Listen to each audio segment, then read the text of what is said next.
সৈকত,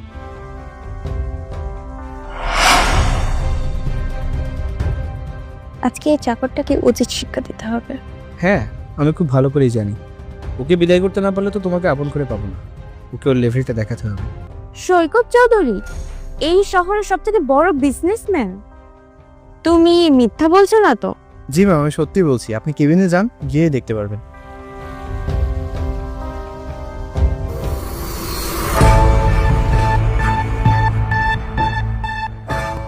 sir, আপনি এখানে? আরে আসুন আসুন মিস শ্রুতি, আপনার জন্যই তো অপেক্ষা করছিলাম। কিন্তু আপনি হঠাৎ এখানে? আরে আগে বসুন তো, তারপর কথা বলি।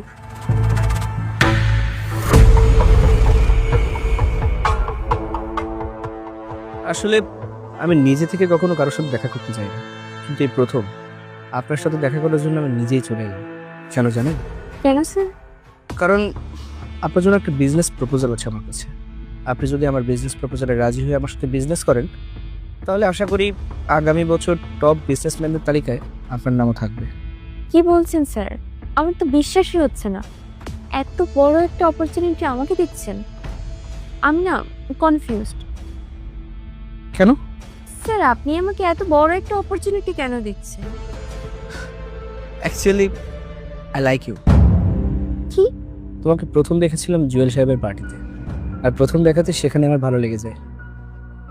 কিন্তু স্যার, আমি তো ম্যারিড। আমি জানি, কিন্তু বিশ্বাস করো, তুমি ম্যারিড নাকি আনম্যারিড তাতে আবার কিচ্ছু যায় আসে না। আর তাছাড়া আমি তো জানি যে এই বিয়েটা তোমার ইচ্ছাতে হয়নি। তাহলে যে সম্পর্কে নিজের কোনো ইচ্ছা নেই সেখানে জড়িয়ে থেকে শুধু শুধু নিজেকে কষ্ট কেন দিচ্ছ? তুমি বরং আমার প্রপোজালে রাজি হয়ে যাও। আমি তোমাকে কথা দিচ্ছি, আমি তোমাকে খুব সুখে রাখবো।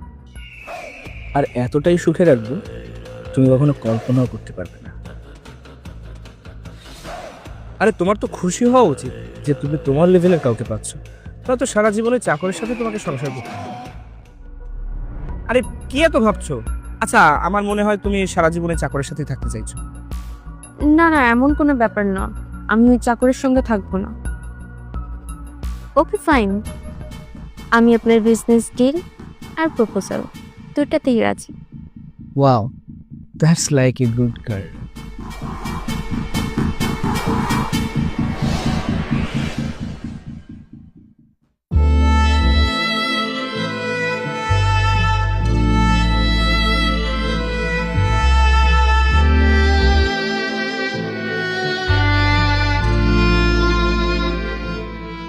তোমাকে অনেক সুন্দর লাগছে। এই সৌন্দর্য তোর জন্য না, চাকরের বাচ্চা। হাই শ্রুতি। সৈকত,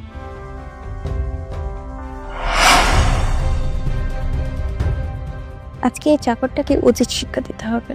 হ্যাঁ, আমি খুব ভালো করেই জানি ওকে বিদায় করতে না পারলে তো তোমাকে আপন করে পাবো না। ওকে ওর লেভেলটা দেখাতে হবে। আজকে আমি এমন কিছু করব যাতে ওর নিজে থেকে তোমাকে ডিভোর্স দিতে বাধ্য হয়। এই মিস্টার, আপনি কি? আপনি আমাদের বাড়িতে এসে আমার ওয়াইফের সাথে এগুলো কি করছেন? ও তাই করছে যেটা তুই কখনো করতে পারবি না। এই চাকর, সম্পর্ক না নিজের লেভেল থেকে করতে হয়। তোর উচিত ছিল কোনো একটা চাকরানিকে বিয়ে করার, শ্রুতির মতো বড়লোক মেয়েকে নয়। আর শ্রুতি, তোমাকেও বলি, তোমার কি এমন আকাল পড়েছিল যে ওর মতো একটা চাকরকে বিয়ে করতে গেলে? আরে ওকে তো বিয়ে করেছি আমার বাবার জন্য। দেখ ভাই, তোকে একটা পরামর্শ দিই, তুই বরং শ্রুতিকে ডিভোর্স দিয়ে দে। কারণ তুই যদি ভেবে থাকিস যে ওর সাথে সারা জীবন সংসার করবি, সেটা কখনোই সম্ভব না। কারণ ও তোকে কোনোদিনই স্বামী হিসেবে মেনে নেবে না।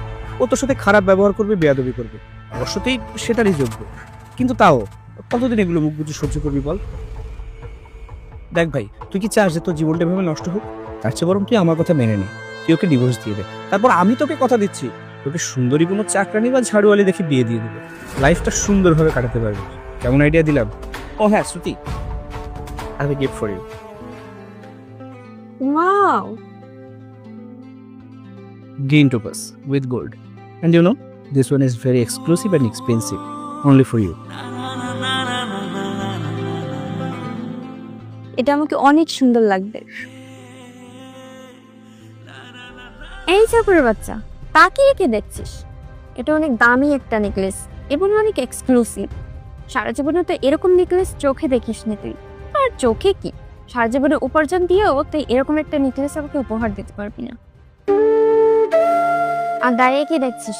যা আমাদের জন্য কফি নিয়ে আয়।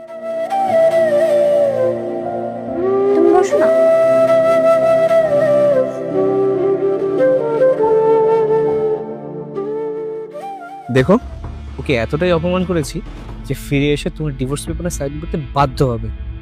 আসলে এমনটা যদি হয় তাহলে আমার থেকে খুশি আর কেউ হবে না। আমি তোমাকে সঙ্গে সঙ্গে বিয়ে করে নেব।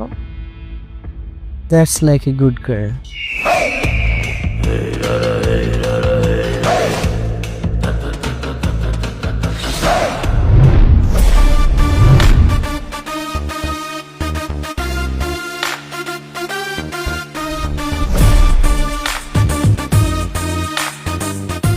তোমার এক্সক্লুসিভ আর এক্সপেন্সিভ গিফট অনেক পছন্দ, তাই না?